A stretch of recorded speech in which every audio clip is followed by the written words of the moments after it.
चलो, last lecture में हम लोगों ने बेटा नेचुरल सिलेक्शन स्टार्ट किया था और उस नेचुरल सिलेक्शन में अपना पहला एग्जाम्पल कंप्लीट हुआ था इंडस्ट्रियल मेलेनिज्म।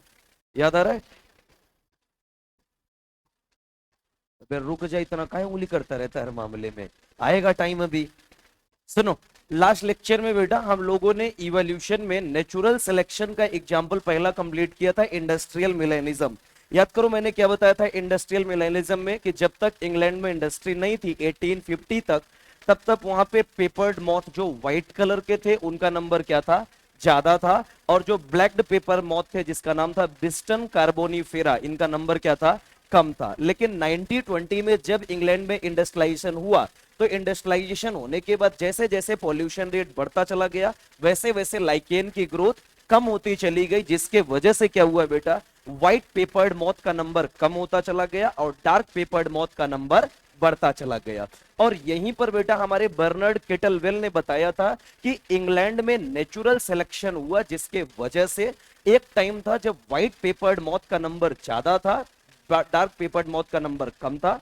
लेकिन जैसे ही और टाइम बीता 1920 आई, तो क्या हुआ, डार्क पेपर मॉथ का नंबर कम हो गया और व्हाइट पेपर मॉथ का number, sorry, dark paper moth का नंबर ज्यादा हुआ और व्हाइट का नंबर कम हो गया।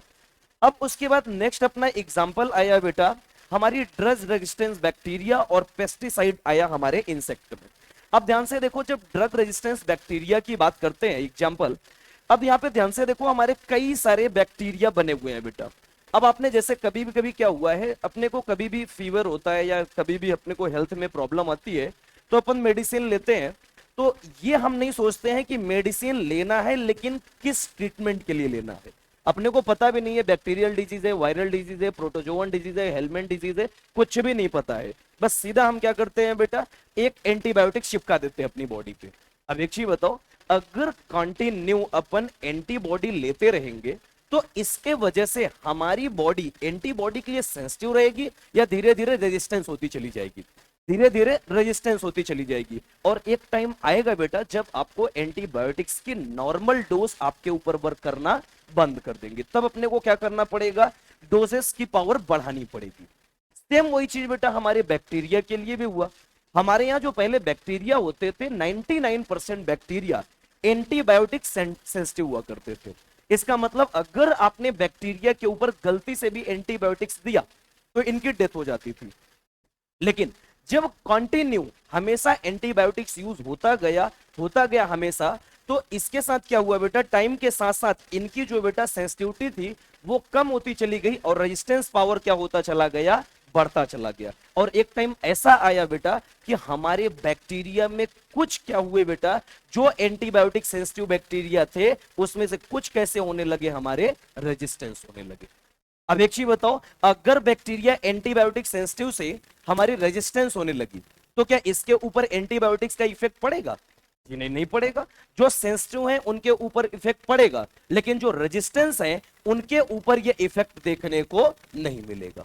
तो जैसे ही बेटा हमने क्या किया, इस एंटीबायोटिक यहाँ पे बैक्टीरिया की पॉपुलेशन पे एंटीबायोटिक्स डाला, जितने भी हमारे सेंसिटिव बैक्टीरिया थे एंटीबायोटिक से, उन सभी की क्या हो गई, डेथ हो गई।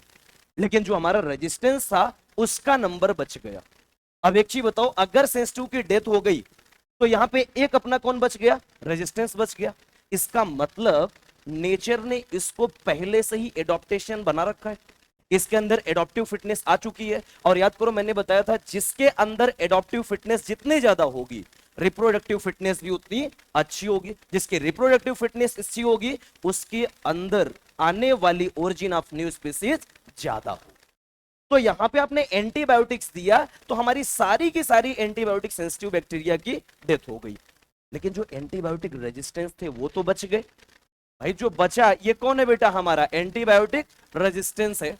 अगर रेजिस्टेंस बच गया तो आगे आने वाली जनरेशन में यही बैक्टीरिया क्या करेगी बेटा, मल्टीप्लाई करेगी, और मल्टीप्लाई करने के बाद इनका नंबर धीरे धीरे क्या होता जाएगा, बढ़ता जाएगा। तो अब आपके पास जितनी भी बैक्टीरियल पॉपुलेशन आएगी सभी की सभी कैसी होगी, एंटीबायोटिक सेंसिटिव होगी या रेजिस्टेंस होगी, रेजिस्टेंस होगी।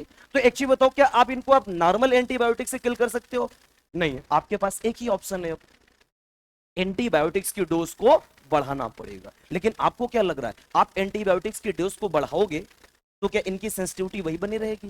धीरे धीरे इनके अंदर एडाप्टिव वेरिएशन होगा, और एडाप्टिव वेरिएशन होगा तो धीरे धीरे इनके अंदर से सेंसिटिविटी फिर किस में कन्वर्ट होती चली जाएगी? ये रेजिस्टेंस में कन्वर्ट होती जाएगी। क्लियर है? एक चीज बताओ, क्या नेचर ने इनको एंटीबायोटिक सेंसिटिव बनाया या ह्यूमन ने बनाया? नेचर ने कब बनाया? नेचर ने कहा था एंटीबायोटिक्स ले आकर डालो, है? तुमको क्या चांद से आवाज आई थी कि जब एंटीबायोटिक्स डाल दे? भाई ह्यूमन ने खुद एंटीबायोटिक्स डाला है, नेचर ने ऐसा नहीं किया था। ये तो बेटा जब आप एंटीबायोटिक्स लेते चले गए, उनको नेचर ने एडॉप्ट कर लिया। ये इवोल्यूशन नेचर ने नहीं कराया, ये हमने करवाया है बेटा। लेकिन जो उनका एडॉप्टेशन बाद में हुआ वो नेचर में हुआ है। तो एक चीज बताओ, ये जो पूरा का पूरा इवोल्यूशन हुआ किसके वजह से हुआ है बेटा? ह्यूमन के वजह से हुआ है। जो हमारी इंडस्ट्रियल मिलेनिज्म हुई किसके वजह से हुई? ह्यूमन के वजह से। अगर ह्यूमन इंडस्ट्री न लगाता तो व्हाइट कलर के पेपर्ड माउथ का नंबर आज भी ज्यादा रहता, डार्क कलर का पेपर्ड माउथ आज भी कम रहता। कहां पे? रूरल में, क्या अर्बन एरिया में? अर्बन एरिया में। लेकिन ये जितने भी इवोल्यूशन हुए किसके वजह से हुए बेटा? ह्यूमन के वजह से हुए। और जब भी कोई इवोल्यूशन ह्यूमन के वजह से होता है, इसी को अपन नाम देते हैं एंथ्रोपोजेनिक एक्शन। जब भी कोई इवोल्यूशन ह्यूमन के वजह से होता है बेटा, इसी को आप क्या नाम देते हो? एंथ्रोपोजेनिक एक्शन नाम देते हो। क्लियर है? ये तो बेटा बैक्टीरियल पॉपुलेशन के हुई। ठीक इसी तरह हमारे जो इंसेक्ट थे बेटा या पेस्ट थे, तो उनके ऊपर क्या हुआ बेटा? जब आपने पेस्टिसाइड किए तो सेम कैरेक्टर उनके पास भी आया। भाई अगर इंसेक्ट के ऊपर आप पेस्ट डालते चले जाओगे, एक टाइम तो ऐसा आएगा ना, जब वो कैसे बनते चले जाएंगे? पेस्ट रेजिस्टेंस बनते चले जाएंगे। और पेस्ट रेजिस्टेंस बनते चले जाएंगे तो उनके अंदर भी जो रेजिस्टेंस पावर डेवलप हुई वो ह्यूमन की वजह से डेवलप हुई। तो भी कौन सा इवोल्यूशन होगा? हमारा ह्यूमन इवोल्यूशन। और जब भी इवोल्यूशन ह्यूमन की वजह से होगा, इसको आप क्या नाम दोगे? एंथ्रोपोजेनिक एक्शन नाम देंगे। क्लियर है? आ जाओ, नेक्स्ट आपका एग्जांपल यहां दिया गया है बेटा, drug resistance in bacteria and pesticide. ये इंसेक्ट के लिए दिया गया है। अब आप ध्यान से देख लो, इसमें जो ना समझ में आ रहा है वो आप पूछ सकते हो, क्योंकि जितनी चीज आपने बैक्टीरिया के लिए पढ़ी है, ठीक वही चीज हमारे बेटा पेस्ट के लिए भी लागू होगा। क्लियर? हमने भाई ऐसा पेस्ट लिया है, ऐसा अपना इंसेक्ट लिया है जिसके अंदर दो दो पॉपुलेशन। अब ध्यान से देखो, ब्लैक कलर और रेड कलर दोनों पॉपुलेशन है। लेकिन जैसे ही हमने क्या किया बेटा, यहाँ पे पेस्टिसाइड स्प्रे किया, आप ध्यान से देखो किसकी पॉपुलेशन कम हुई है? रेड की या ब्लैक की? ब्लैक का नंबर कम होता चला गया। आने वाली जनरेशन में ध्यान से देखो, अभी यहाँ पे आपको सिर्फ रेड की 2 स्पीसीज मिली थी, सबसे ज्यादा ब्लैक की स्पीसीज थी। लेकिन जैसे जैसे आप पेस्टिसाइड यहाँ पे स्प्रे करते चले जाओगे, आने वाली जनरेशन में ब्लैक का नंबर कम होता जाएगा। क्यों ब्लैक का नंबर कम हुआ? क्योंकि ब्लैक क्या है बेटा? सेंसिटिव या रेजिस्टेंस है? सेंसिटिव है, इसलिए उनका नंबर कम होता जा रहा है। लेकिन जो हमारे रेड है वो क्या है बेटा? रेजिस्टेंस है। तो इनका नंबर ध्यान से देखो, आने वाली पॉपुलेशन में ब्लैक का नंबर कम होता जाएगा और रेड का नंबर बढ़ता चला जाएगा। तो सीधा सीधा जो सेंसिटिव होंगे सर, उनका नंबर कम होता चला जाएगा और रेजिस्टेंस का नंबर बढ़ता चला जाएगा। और जो हमारे नेचर में एडॉप्ट करेगा उसी की स्पीसीज। क्लियर? नेक्स्ट पॉइंट यहां गया कि बेटा these are example of evolution by anthropogenic action. यानी किसके वजह से हुआ पूरा का पूरा अपना इवोल्यूशन बेटा? ह्यूमन के वजह से हुआ है। और जब भी इवोल्यूशन ह्यूमन से होता है, इसको अपन नाम देते हैं एंथ्रोपोजेनिक एक्शन नाम देते हैं। क्लियर? ये सारे के सारे एग्जांपल थे हमारे नेचुरल सिलेक्शन। अच्छा, नेचुरल सिलेक्शन के कुछ और एग्जांपल की बात करते हैं। ये तो अपने समझ लिया ड्रग रेजिस्टेंस बैक्टीरिया में। ध्यान से देखो, एक प्रोसेस यहाँ लाइन लिखी गई एनसीईआरटी की, evolution is not a directed process in the sense of determinism. या फिर जो इवोल्यूशन होता है एक स्टोकेस्टिक प्रोसेस होता है बेटा, ये बाई चांस होता है, हर समय इवोल्यूशन होगा इसकी गारंटी नहीं है।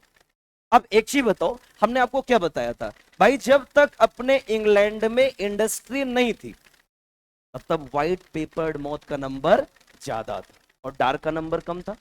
लेकिन 90-20 आने के बाद जैसे ही इंडस्ट्री आई, डार्क वालों का नंबर बढ़ता चला गया, पेपर्ड वालों का नंबर, व्हाइट वालों का नंबर कम होता चला गया। तो एक चीज बताओ, क्या ये शुरू से चल रहा था कि व्हाइट वालों का नंबर कम हो रहा था? नहीं बेटा, जब इवोल्यूशन होने का टाइम आया तो यहाँ पे इंडस्ट्री लगी तब हुआ। और इंडस्ट्री ना लगी होती, अगर बाई चांस इंडस्ट्री आज भी ना आई होती, तो आज भी किसका नंबर ज्यादा होता? व्हाइट वालों का नंबर ज्यादा होता है। हमने आपको क्या बताया था? हमारे अंदर वेरिएशन हमेशा हो रहा है भाई। सेक्सुअल रिप्रोडक्शन से बनने वाली अगर ऑर्गेनिज्म है तो ह्यूमन में हर समय वेरिएशन हो रहा है, लेकिन क्या हर समय इवोल्यूशन हो रहा है?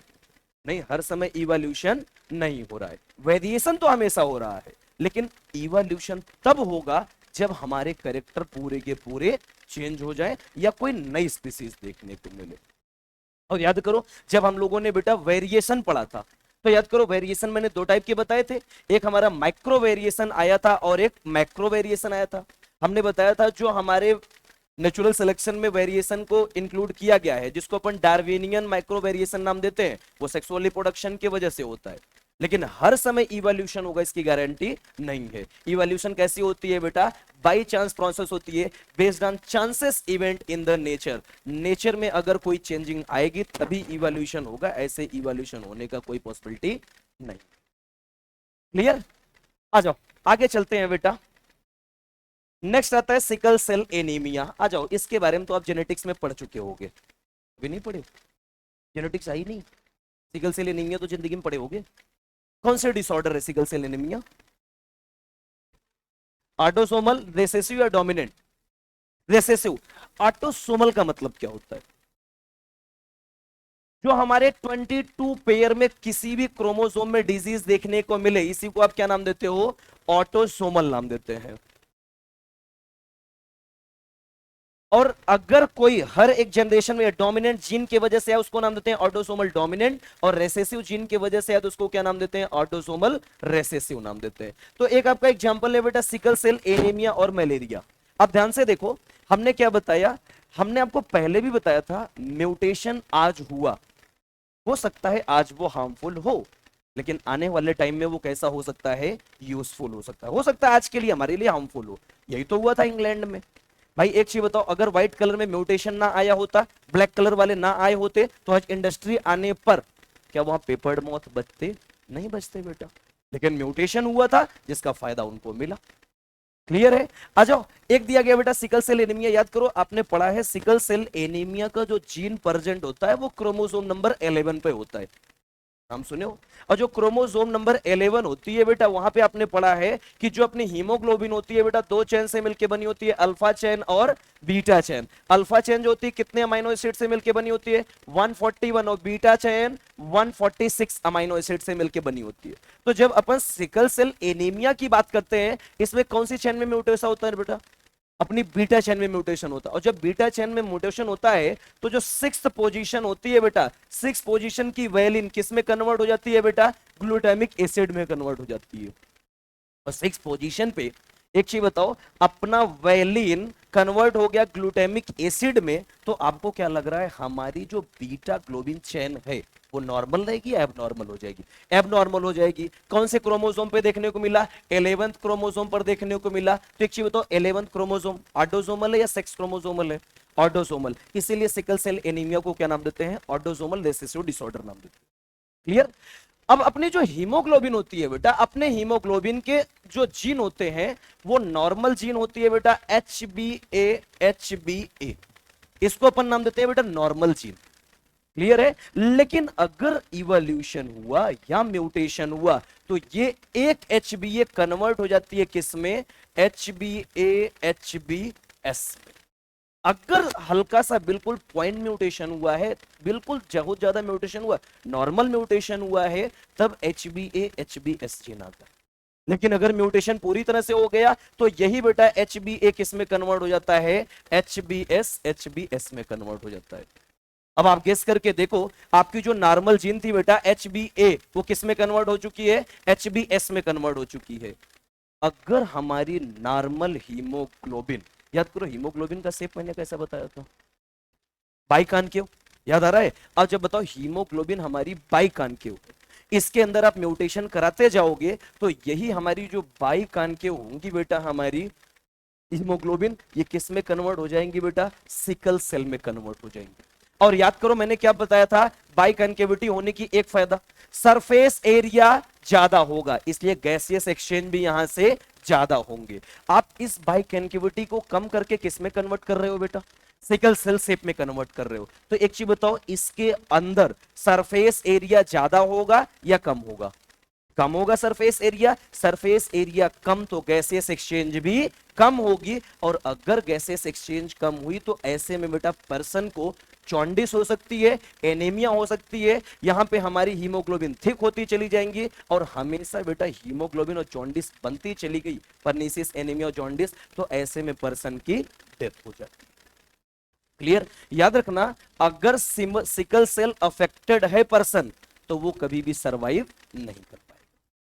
लेकिन जरूरी थोड़ी ना कि सारे के सारे डिजीज हो, कुछ लोग कैरियर भी तो हो सकते हैं, बोलो, और जो कैरियर होंगे वो सरवाइव करेंगे, लेकिन हमारी आपसे उनकी इफिशियंसी कम होगी, उनके अंदर जो गैसेस एक्सचेंज होगा हमसे आपसे कम होगा, लेकिन उनकी ब्रीदिंग रेट फास्ट होगी हमसे आपसे, लेकिन वो सरवाइव तो करेंगे।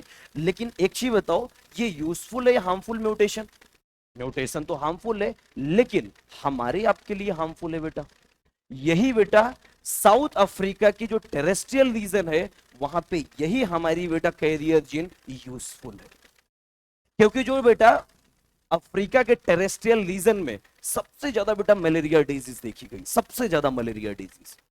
क्लियर है? अब एक चीज बताओ, अगर आप यहां पे हीमोग्लोबिन का शेप चेंज करते चले जाओगे तो याद करो, जब अपने को मलेरिया होता है तो मॉस्किटो बाइट की वजह से हमारे ब्लड में क्या एंटर करता है? स्पोरोजोइट। बोलो, ब्लड में स्पोरोजोइट जाएगा, वहां से पहुंचता है स्पोरोजोइट सेल हमारे लीवर पे, और लीवर पे पहुंच के बेटा अपना एसेक्सुअल रिप्रोडक्शन करके नंबर बढ़ाता है, जिसको अपन नाम देते हैं लीवर साइजोगोनी। तो एक चीज बताओ, जब हमारे यहां हीमोग्लोबिन की जो शेप है वो नॉर्मल ना होके एब नॉर्मल हो गई, तो क्या यहां पे हमारी कभी भी स्पोरोजॉइड हमारे लीवर तक पहुंच पाएगी? नहीं पहुंच पाएगी बेटा। इसलिए नहीं पहुंच पाएगी क्योंकि बॉडी का टेम्परेचर इतना ज्यादा होता है, वो लीवर में पहुंचने से पहले स्पोरोजॉइड की डेथ हो जाती है, और स्पोरोजॉइड की डेथ हो गई तो क्या मलेरिया की पॉसिबिलिटी है? नहीं पॉसिबिलिटी है बेटा, इंसान आसानी से सरवाइव करेगा। लेकिन हमने क्या बताया, हमारे आपके लिए कहा ये हार्मफुल है, लेकिन ये बेटा यही हमारे बेटा साउथ अफ्रीका के टेरेस्ट्रियल रीजन के लिए यूजफुल है। मैंने आपको पहले ही बताया था कि हर समय हमारे लिए बेटा म्यूटेशन हार्मफुल हो ये कोई जरूरी नहीं है। ये देख लो, ध्यान से देखो, यहां दिया गया एच बी ए जीन, जो कि कैसा है अपना नॉर्मल आरबीसी है, हमेशा सर्वाइव करेंगे, कोई दिक्कत नहीं है। एच बी एस हो गया बेटा एबनॉर्मल होगी, सिकल सेल एनीमिया, जिसके वजह से पर्सन की क्या हो जाएगी बेटा? डेथ हो जाएगी। और फिर आया अपना HbA और HbS, इसी को नाम देते हैं बेटा कैरियर। क्लियर? तो कैरियर के केस में क्या होगा? Maximum chance of survival where malaria is common, कहां पे बेटा? ट्रॉपिकल अफ्रीका में, यहां के लोग आसानी से सर्वाइव कर पाए।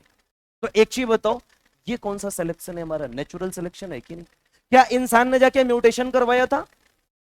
अपनी हीमोग्लोबिन ने इंसान ने म्यूटेशन करवाया था? नहीं बेटा, म्यूटेशन हुआ जिसका फायदा अपने को नेचर ने, इसको नाम देते हैं बेटा एग्जांपल ऑफ नेचुरल सिलेक्शन।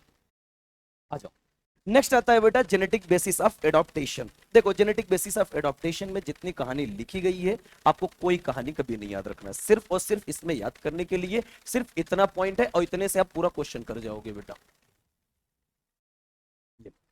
यहां दिया गया rate of appearance of new life form inversely proportional to life span.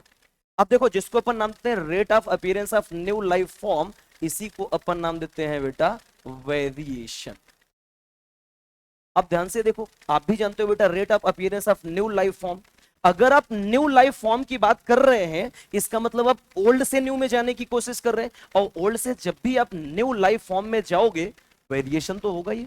तो जितना ज्यादा वेरिएशन आप कराओगे, लाइफ स्पान आपको उतनी कम रखनी पड़ेगी। आ जाओ, एग्जाम्पल तुमको समझाते हैं, या फिर आपको लाइफ स्पान कम करो, वेरिएशन ज्यादा देखने को मिलेगा। आ जाओ समझते हैं। जैसे एक अपन बेटा बैक्टीरिया की बात करें, जिसको नाम देते हैं ई कोलाई बैक्टीरिया। ये जो ई कोलाई बैक्टीरिया होता है बेटा, इस ई कोलाई बैक्टीरिया का जो जनरेशन टाइम होता है वो 20 मिनट होता है। ई कोलाई बैक्टीरिया का जनरेशन टाइम 20 मिनट होता है। हर 20 मिनट में एक बच्चे पैदा कर सकता है, या एक ई कोलाई पैदा कर सकता है। एक चीज बताओ, एक मिनट में अपना 1 घंटे में कितने इसके स्पीसीज देखने को मिलेंगे? 3 स्पीसीज देखने को मिलेंगे। 24 घंटे में 72 स्पीसीज एक दिन में आपको देखने को मिलेंगे। ये ले बेटा, सिर्फ 24 घंटे हमने इंतजार किया और इनकी कितनी जनरेशन आपको देखने को मिली? 72 जनरेशन देखने को मिली। तो एक चीज बताओ, आपको किसी भी स्पीसीज की एक जनरेशन की जगह 72 जनरेशन दे दिया जाए तो आप तो वेरिएशन आसानी से पहचान सकते हो ना, कुछ ना कुछ तो वेरिएशन देखने को मिलेगा। सिर्फ 24 घंटे का आपने टाइम लिया, तो एक चीज बताओ, जिसकी लाइफ स्पान कम उसका वेरिएशन आपको ज्यादा नजर आएगा। आप इक्वलाई को छोड़ो, ह्यूमन में वेरिएशन आ जाओ, देख लेते हैं। ह्यूमन एक चीज बताओ, 30 साल का होने के बाद पहला बच्चा पैदा करता है। अब ये मत कहना सर हमारे पिताजी ने 18 साल में किया था, आप तो 12 साल में 3 बच्चा पैदा कर चुके होते। हमारी बात मत करना, क्योंकि हम आज नहीं आए, हमने पहले ही बताया था। हमने बेटा हमने बताया था 26 बिलियन ईयर पहले आए थे हम, यूनिवर्स हमने देखा है बनते हुए, ठीक है, इसलिए हमारा कंपेरिजन मत करना। देखो ह्यूमन क्या है बेटा, 30 ईयर पे रिप्रोड्यूस करना शुरू करेगा। तो एक चीज बताओ, 30 साल में पहला बच्चा देखने को मिलेगा। ठीक है सर, हम वेरिएशन तब भी देखेंगे, कंपेयर कर लो इसी से।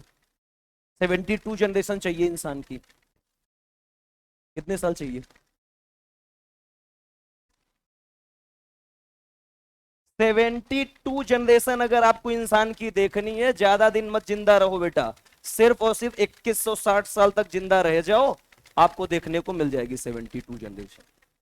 गेस करके देखो, कोई जिंदा रहेगा? तुम्हारे दादा पर दादा भी नहीं रहे होंगे उस समय तक। अरे हमारी बात क्यों करते हो रे, मैंने पहले भी बोला है तुम लोगों को, मैं एक्सेप्शन हूं, मेरी तरफ मत देखा करो कभी। है तू भी क्यों अपनी बैंड बजवाना चाहता है? एक तो इतने इतने साल के बाद तू आज आया है? ये हमको मैसेज करके कहता है सर आप बायोटेक पढ़ाएंगे क्या? तुम लोग को लग रहा है बायोटेक अभी स्टार्ट हो सकती है? कहाँ गया था? अच्छा ये बेचारा 6 तारीख को ही गायब हो गया था, कहानी शुरू होनी थी 7 या 14 तारीख, 7 से 14 तक, ये 6 से ही गायब हो गया था। कुछ फायदा हुआ? कुछ फायदा होना भी नहीं था, है ना? गरीबों का इमरान हाशमी लगता है ये, है ना? कहाँ तेरा फायदा होगा? चल आ जाओ। नेक्स्ट आया रीडर लीडरबर्ग अपना रेप्लिका एक्सपेरिमेंट मेथड। आ जाओ, देखो ये जो पूरा का पूरा एक्सपेरिमेंट था एक कपल ने किया था, मियां बीबी मिलके किए थे, जिनका नाम तुम्हारे सामने लिखा है। ये इसी पे खुश हो गया, मियां बीबी पे। हैं? तेरे खुद के कोई भी फैक्ट्री नहीं है, दूसरों फैक्ट्री वो नजर डाल रहा है।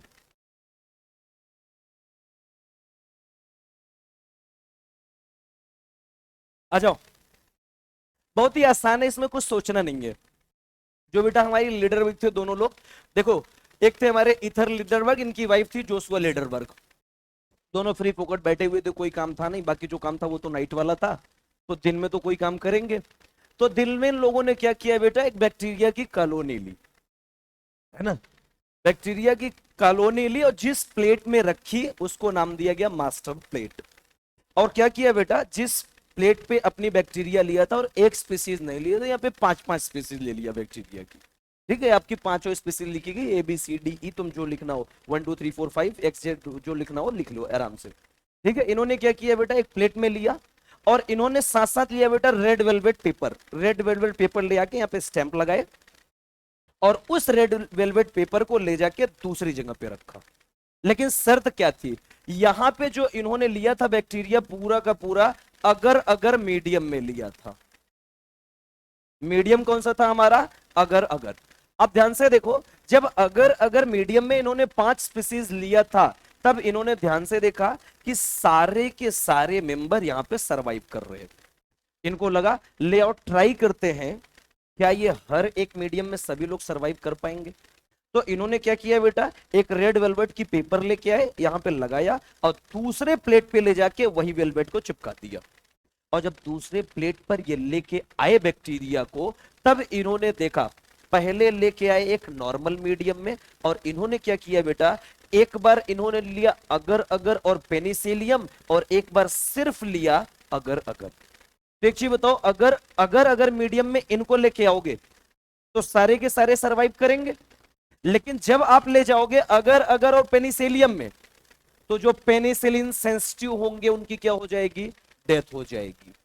यहीं से इन्होंने बताया कि हमारी 2 स्पीसीज ऐसी हैं जो क्या है बेटा, पेनिसिलिन सेंसिटिव है, और 3 स्पीसीज कैसी हैं अपनी, अगर अगर सेंसिटिव। क्लियर है? और ये अगर अगर और पेनिसिलिन दोनों में रह सकती है, दोनों के लिए कैसी है बेटा, हमारी रेजिस्टेंस है। तो एक चीज बताओ, यहां पे इन्होंने पहचाना कि हमारी दो वैरायटी बी और डी जो है ये हमारी पेनिसिलिन सेंसिटिव है, और इन्होंने बताया इनको नेचर ने नहीं सिलेक्ट किया इसलिए इनकी डेथ हो गई। एक चीज बताओ, जब तक ये एक्सपेरिमेंट ना करते, क्या आप यहां देख के बता सकते हो कौन सेंसिटिव है कौन रेजिस्टेंस है? नहीं बता सकते। लेकिन यहाँ एक्सपेरिमेंट करने के बाद अपने को पता चल गया कि कौन सेंसिटिव और कौन रेजिस्टेंस है। क्लियर? ये इतनी कहानी पे इन्होंने अपनी बात खत्म कर दी क्योंकि इनका सुनने वाला कोई नहीं। क्लियर? लेकिन आगे चल के इनकी कहानी के आगे अपनी जब बायोटेक पढ़ेंगे ना, जहां transformant recombinant non transformant recombinant असली डिटेल वहां आएगा ये। क्लियर? सिर्फ और सिर्फ ने बेटा क्या किया, पेनिसिलिन सेंसिटिव और अगर अगर सेंसिटिव या रेजिस्टेंस देखने के लिए चेक किया था। इतनी बात से सिर्फ एक चीज प्रूफ हुई थी, नेचर जिसको एडॉप्ट करेगा या नेचर जिसको सेलेक्ट करेगा वही यहां पे सरवाइव करेगा, बाकी लोग यहां पे सरवाइव नहीं कर सकते। क्लियर? आ जाओ आगे, एक और एग्जांपल आता है। अरे हटाओ, ये पढ़ने की जरूरत नहीं है, बस इतनी कहानी इसका याद रखना, इसमें डिटेल में उसमें जाने की कोई जरूरत नहीं है क्योंकि हमारे सिलेबस में भी नहीं दिया गया है ये। ठीक, आ जाओ। असली एग्जांपल ये है बेटा, थियरी ऑफ नेचुरल सिलेक्शन। ये किसको किसको आता है? किसी को नहीं आता। अरे एक पीछे बैठा हुआ है। अच्छा तू तो 33E से आया है। चलो फाइनली एडॉप्टेशन हो गया 33E से। कितने आए 33 वाले इसमें? हाथ उठाओ तो। तुम गरीब हो, तुम्हारा नंबर कभी नहीं बढ़ पाएगा, तुम टेंशन न लो, तुम सारे हमेशा इसे कम रहोगे। तुम ध्यान से देखो, तुम इतने बेच में कहीं पता भी नहीं चल रहा तुम लोग आए भी हो कि नहीं। इससे एक चीज तो प्रूफ हो गया रे, नेचर इनको एडॉप्ट नहीं कर रहा है। तुम धीरे धीरे एक्सटिंक्ट होने की वैरायटी पे आ गए हो। जितने भी नए बैच से आए हैं ये सब धीरे धीरे इनका समय आ गया एक्सटिंक्ट होने का। तो कब तक तुम लोग एक्सटिंक्ट हो जाओगे? इवोल्यूशन खत्म होते तक? कुछ कह रहे रुको सर, अभी बायोटेक तक हम लोग रहेंगे। देखो तुम इतने लोग आने के बाद भी तुम पता नहीं चल रहा, अकेले बेचारे ये बैठे हुए हैं पूरे। तुम लोग को कोई नए बैच के लग रहा है? नहीं नहीं लगेगा। तुझे कहां से लगेगा बेचिंगोली, तू तो आगे बैठा हुआ है। तुझे बस अपना उस पे नजर रख है, तो जो उससे फुर्सत मिलेगी तब तू कहीं और देखेगा ना। चलो आ जाओ, नेचुरल सिलेक्शन का एक एग्जांपल बात करते हैं बेटा। देखो ये जो अपने एग्जांपल है बेटा, एनसीईआरटी में ये ग्राफ दिया गया है, इसको ध्यान से समझना, बहुत आसान है। सीधा सीधा ये जो हमारा एग्जांपल दिया गया है बेटा, एक आपको कॉमन ग्राफ दिया गया है। पहले ये ग्राफ समझ लो, उसके बाद सारी ग्राफ समझ में आ जाएंगे। पहले ये स्टेबलाइजिंग सिलेक्शन अभी छोड़ दो, सिर्फ एक कॉमन ग्राफ समझो। देखो कॉमन ग्राफ की जो बात की गई है बेटा, यहाँ पे आप ध्यान से देखो, चूहे की कई सारी वेरायटी दी गई है, दिख रहा है? याद करो अगस्त विजमैन का एक्सपेरिमेंट क्या था? टेल कट कर दिया था। अगस्त विजमैन ने तो टेल कट किया था, ये लोग टेल को गायब कर देते हैं, पूरा चूहे को ही गायब कर जाते हैं। तो तुम तो करती हो डायरेक्ट। सर वो अपना एक्सपेरिमेंट कर रहा था, मैं तो मुझे देख के देखो टेल काटना छोड़ो। क्यों टेल काटना? पूरा का पूरा खा के खत्म करो। यहाँ व्यवस्था तो कराओ आप। देखो यहाँ पे आप ध्यान से देखो, आपको जितने भी रेड नजर आ रहे हैं कुछ डिफरेंस नजर आ रहा है किसी में? क्या कलर? Very good. ये देखो गोरा चिट्टा नजर आ रहा है, ये बेचारा अपना क्रीज गेल का छोटा भाई नजर आ रहा है ना? इसको देखो, ये नॉर्मल हमारे तुम्हारे जैसा मोहल्ले वाला लग रहा है। देखो इससे एक चीज पता चलती है, क्या पता चलता है? हमारे अंदर जो मिनिमम वैल्यू होगी वो भी सरवाइव नहीं कर पाएंगे, मैक्सिमम वैल्यू होगी वो भी सरवाइव नहीं कर पाएंगे। न तो डोमिनेंट कैरेक्टर यहां पे सरवाइव करेगा, न तो रेसेसिव कैरेक्टर सरवाइव करेगा। सर्वाइबिलिटी होगी तो किनकी होगी बेटा? जो हमारे हेट्रोजाइगस कंडीशन में, राइट? तो जो हमारी बेटा इस तरफ पूरी की पूरी डार्क कंडीशन दी गई है, दोनों के दोनों हमारे कौन से वैल्यू है बेटा? पेरीफेरल वैल्यू है। और बीच में अपना जो दिया गया, ये अपना दिया गया है मेन वैल्यू। क्लियर है? तो इस तरफ जब आओगे बेटा, पूरा का पूरा आपको फिनोटाइपिक कैरेक्टर देखने को मिलेगा, और इस तरफ जब जाओगे तो आपको नंबर ऑफ इंडिविजुअल देखने को मिलेंगे। भाई फिनोटाइपिक कैरेक्टर आप ध्यान से देख सकते हो, ये पूरा व्हाइट है, ये प्योर व्हाइट है, ये प्योर ब्लैक है। ये फिनोटाइपिक कैरेक्टर। आपने एक्सटर्नल अपीयरेंस देखा है, तो एक्सटर्नल अपीयरेंस को तो फिनोटाइपिक कैरेक्टर नाम देते हैं।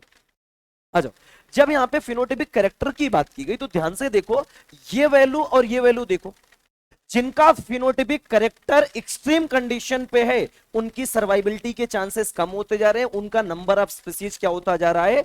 कम होता जा रहा है। और जिनके अंदर हेट्रोजाइगस कंडीशन है उनके नंबर ऑफ स्पीसीज क्या है बेटा? ज्यादा है।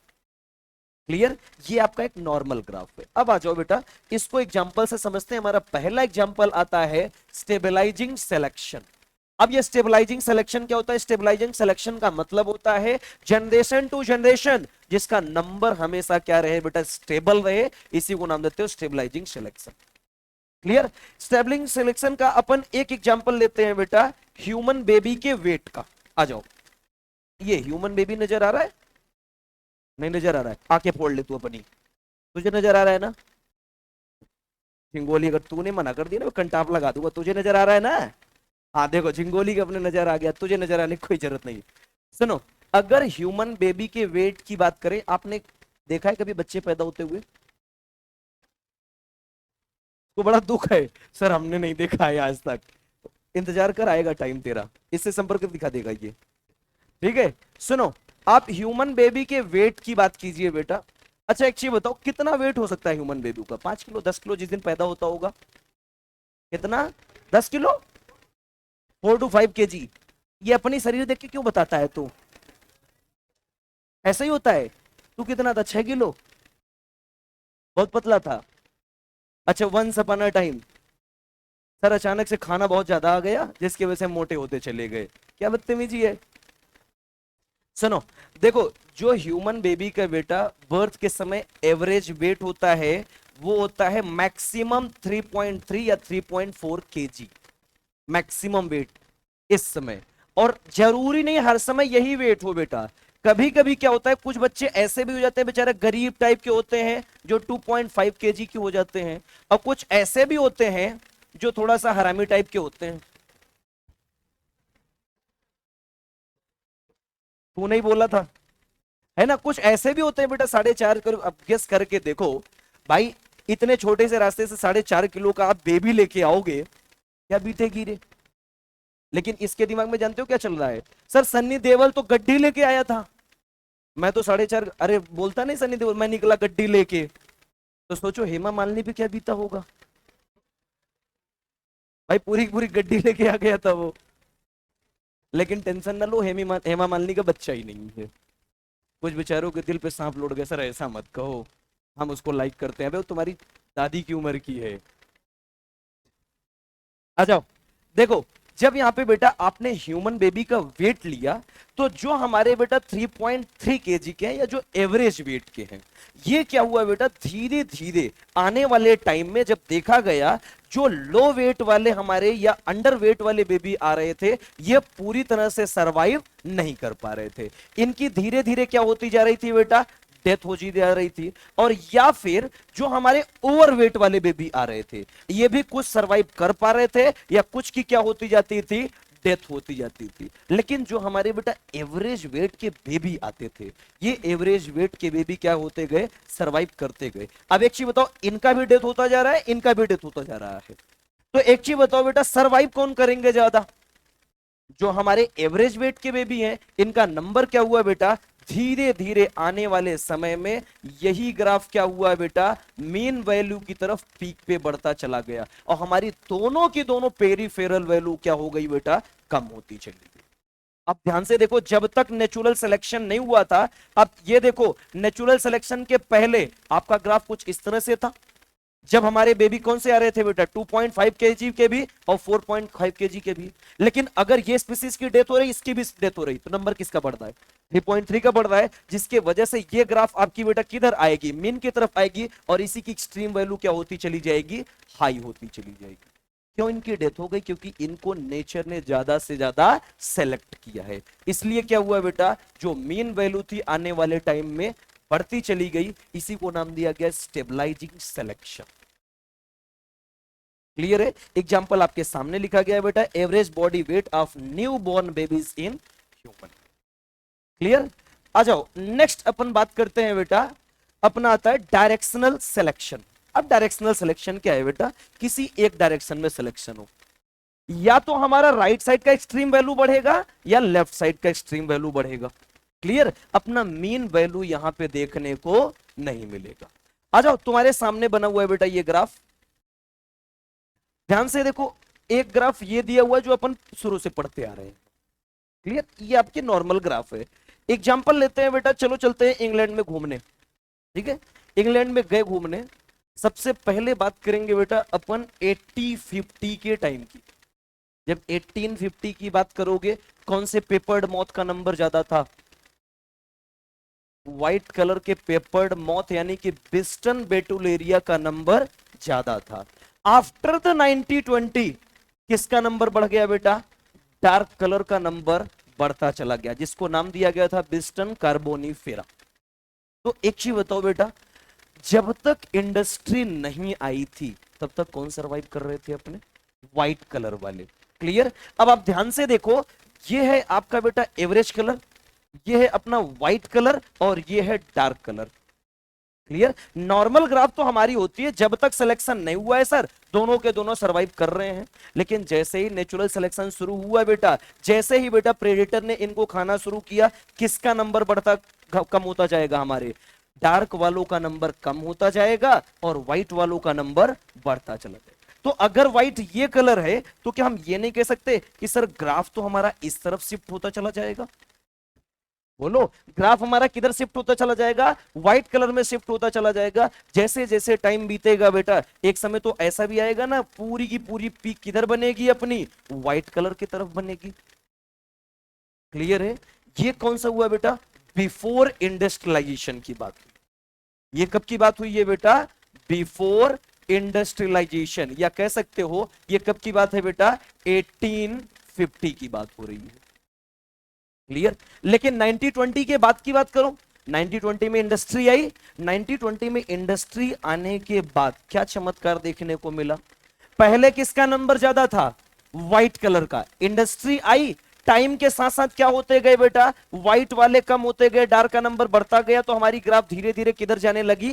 डार्क की तरफ चली गई। और लेकिन इंडस्ट्री आने के बाद एक टाइम के बाद अपना पूरा का पूरा पीक किधर बनेगा बेटा? डार्क की तरफ बनेगा। क्लियर है? एक टाइम था जब नेचर किसको सेलेक्ट कर रही थी बेटा? व्हाइट वालों को सेलेक्ट कर रही थी। आज किसको सेलेक्ट कर रही है? डार्क वालों को सिलेक्शन कर रही। क्या ये दोनों डायरेक्शन में हो रहा है या किसी एक डायरेक्शन में हो रहा है? नेचुरल सिलेक्शन एक डायरेक्शन में हो रहा है। इसी को आप क्या नाम देते हो बेटा? डायरेक्शनल सिलेक्शन नाम देते हो। जिसका एग्जांपल दिया गया है बेटा इंडस्ट्रियल मिलेनिज्म, और दूसरा एग्जांपल दिया गया है बेटा resistance of pest to DDT.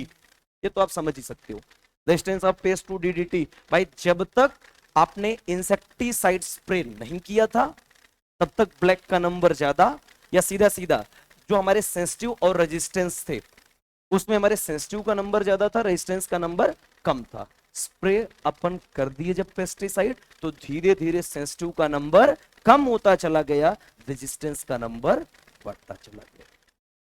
Clear है ये? आ जाओ, नेक्स्ट आता है बेटा हमारा तीसरा एग्जांपल, जिसको नाम देते हैं डिसरप्टिव सिलेक्शन। ये क्या है डिसरप्टिव सिलेक्शन? आ जाओ समझते हैं। देखो, पहला आपने पढ़ा स्टेबलाइजिंग सिलेक्शन, जिसमें क्या आएगी? हमारी मेन वैल्यू पीक पे आएगी। डायरेक्शनल सिलेक्शन में या तो हमारी राइट साइड की पेरीफेरल वैल्यू स्ट्रीम पे जाएगी, या लेफ्ट साइड की पेरीफेरल वैल्यू स्ट्रीम पे जाएगी। यही तो हम लोगों ने पढ़ा ना। अब आ जाओ डिसरप्टिव सिलेक्शन में क्या होगा? यहां मीन कभी सिलेक्ट नहीं होंगे। क्लियर है? या तो यहां पे लेफ्ट साइड की एक्सट्रीम वैल्यू सिलेक्ट होगी या राइट साइड की एक्सट्रीम वैल्यू सिलेक्ट होगी। क्लियर? अच्छा बेटा एक एग्जांपल लेते हैं अपने लिम्पेट्स की। ये लिम्पेट्स क्या है बेटा? हमारे आर्थ्रोपोडा के मेंबर हैं। आज ये मेंबर हमारे यहाँ एक्सटिंक्ट हो चुके हैं पूरी तरह से। क्लियर है? आ जाओ शेल पैटर्न, याद करो बेटा मोलस्का में हम लोगों ने जब पढ़ा था तो पढ़ा था बॉडी कितने पार्ट में डिवाइडेड है? 3 पार्ट में मोलस्का। कौन कौन से? हेड, फुट और विसरल हम्प। याद आ रहा है? और विसरल हम्प जो थी बेटा, विसरल हम्प पे सेल प्रेजेंट थी। सेल किसका बना हुआ था? कैल्शियम कार्बोनेट का। याद आ रही है? बॉडी मैंने बताया था बेटा पूरे के पूरे मोलस्का की जो बॉडी होती कैसी होती है? सॉफ्ट और स्लाइमी होती है। क्लियर? और इनकी बॉडी पे कैल्शियम कार्बोनेट के शेल प्रेजेंट थे। तो ये वही मोलस्का के मेंबर हैं बेटा लिम्पेट्स, जो आज हमारे यहाँ क्या हो चुके हैं? एक्सटिंक्ट हो चुके हैं। लेकिन मॉडर्न डे के मोलस्क आज भी हमारे यहाँ प्रेजेंट है। क्लियर? अच्छा बेटा जब इनके शेल पैटर्न की बात करते हैं तो उस टाइम में जो मोलस्का के मेंबर होते थे कई सारे कलर में देखने को मिलते थे। कुछ हमारे प्योर देखने को मिलते थे बेटा व्हाइट कलर के शेल, और कुछ देखने को मिलते थे डार्क कलर के शेल, और कुछ ऐसे देखने को मिलते थे बेटा जिनका इंटरमीडिएट कलर, जो न तो व्हाइट कलर के थे न तो डार्क कलर के थे। क्लियर। तो मोलस्का के मेंबर को बेटा एक ही फिश खाती थी जिसको अपन नाम देते हैं बर्नैकल।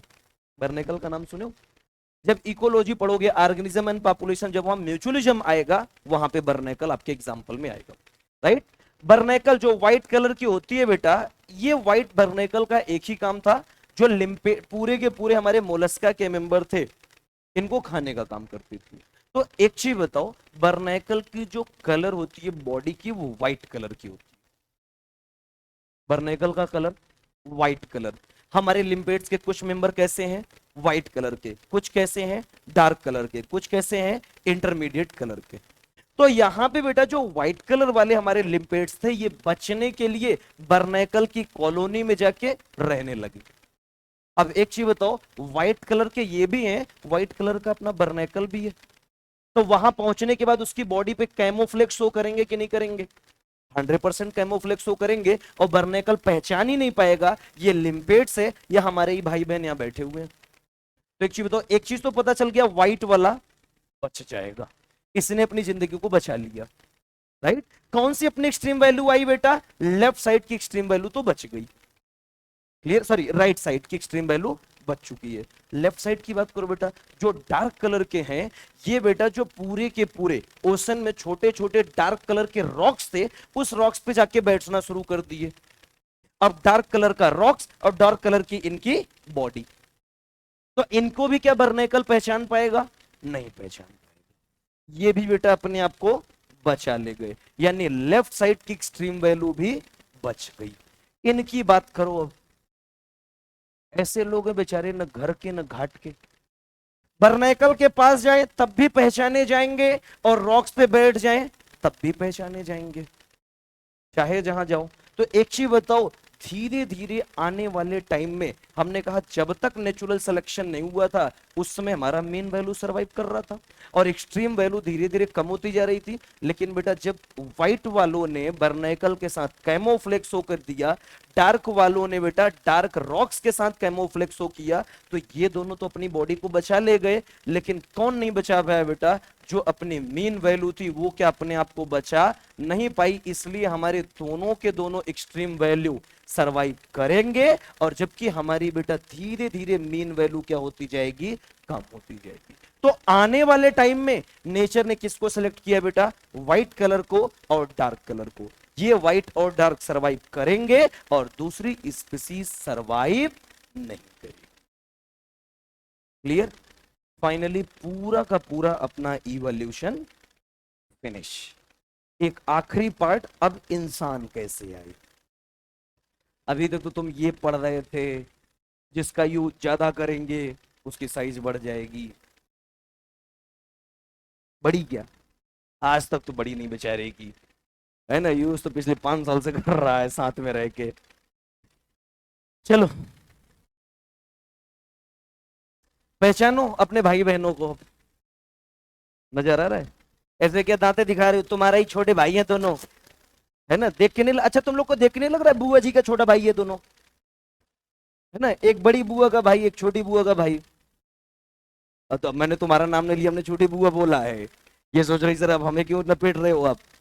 आ जाओ, देखो जब ह्यूमन इवोल्यूशन हुआ बेटा, तो याद करो मैंने आपको पहले भी बताया था, ह्यूमन जो है बेटा क्लास मैमेलिया के प्राइमेटा ऑर्डर का मेंबर होता है, नाम सुने हो।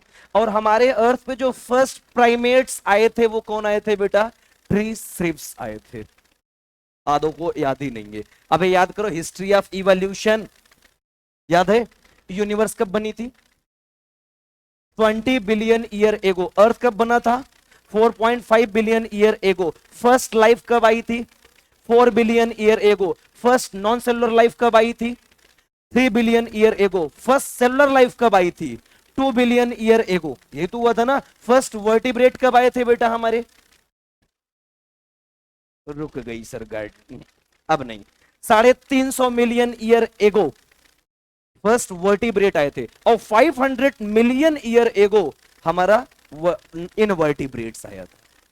पहले हमारे लैंड पे कौन आए थे बेटा, प्लांट आए थे, उसके बाद एनिमल आए थे, उसके बाद जब एनिमल आया तो धीरे धीरे प्लांट क्या हो गए बेटा, डिस्पर्स होते चले गए। उस जमाने में जो हमारे जायंट उस समय टेरिडोफाइट्स या जिम्नोस्पर्म प्रेजेंट थे, वो फेल डाउन होके क्या बना लिए, हमारे फॉसिल फ्यूल बनाए बेटा, जो कि कॉल डिपोजिट हुआ, याद है। और उस समय में जो जायंट रेप्टाइल्स रहते थे बेटा, उसको नाम था डायनासोर्स। और डायनासोर्स में जो सबसे बड़ा डायनासोर्स था बेटा 20 फीट का, टिरेनोसोरस रेक्स था बेटा। देखिए डैगर लाइक टीथ थे बेटा, याद आ रहा है। लेकिन 65 मिलियन ईयर एगो ऐसा क्या चमत्कार हुआ कि रेप्टाइल्स चले गए। आज न तो हम जानते हैं ना आप जानते हो, क्लियर है। हम तो जानते हैं, हमें पसंद नहीं था इसलिए हमने गोली मार दी, और क्या, हम जानते हैं, हमारी बात मत किया करो, ठीक है। और याद करो हमने क्या बताए थे, उसी समय रेप्टाइल्स के हमारे मेंबर साइलूरियन पीरियड में रेप्टाइल्स बने थे। फर्स्ट टाइम जब बेटा हमारी लाइफ माइग्रेट हुई थी एक्वाटिक से टेरेस्ट्रियल पे, तब कौन बने थे हमारे, एम्फीबियंस बने थे। एम्फीबियंस से आगे चल के कौन आए, रेप्टाइल्स आए। उस जमाने में जो अर्ली रेप्टाइल्स बने थे वो सारे के सारे आज क्या हो गए हैं, एक्सटिंक्ट हो गए हैं। लेकिन मॉडर्न डे एम्फीबिया रेप्टाइल आज भी जिंदा है।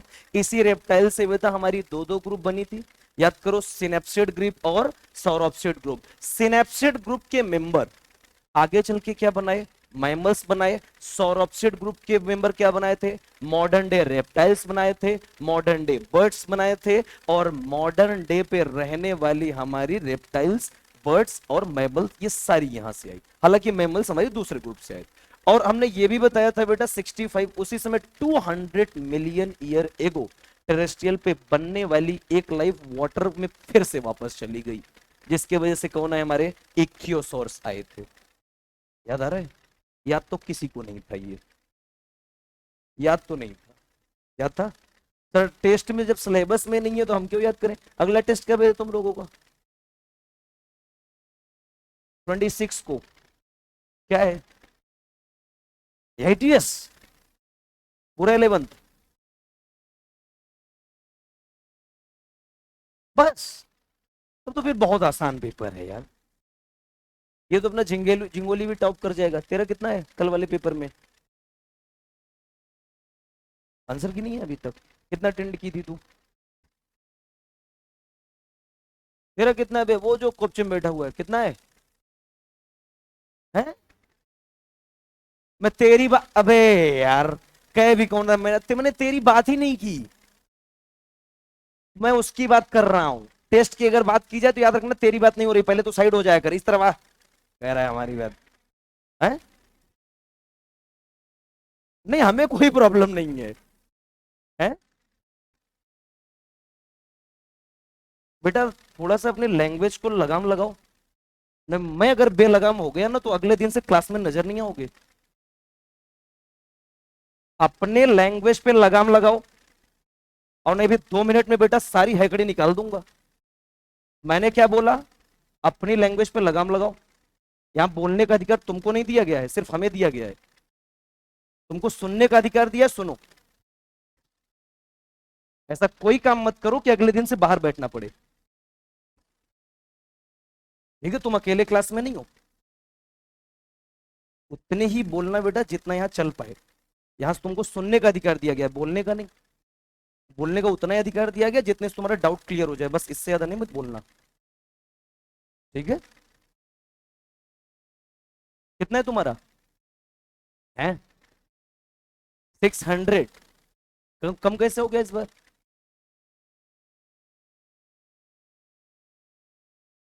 और मेहनत कर तू, चलो आ जाओ, ह्यूमन इवोल्यूशन की बात करते हैं।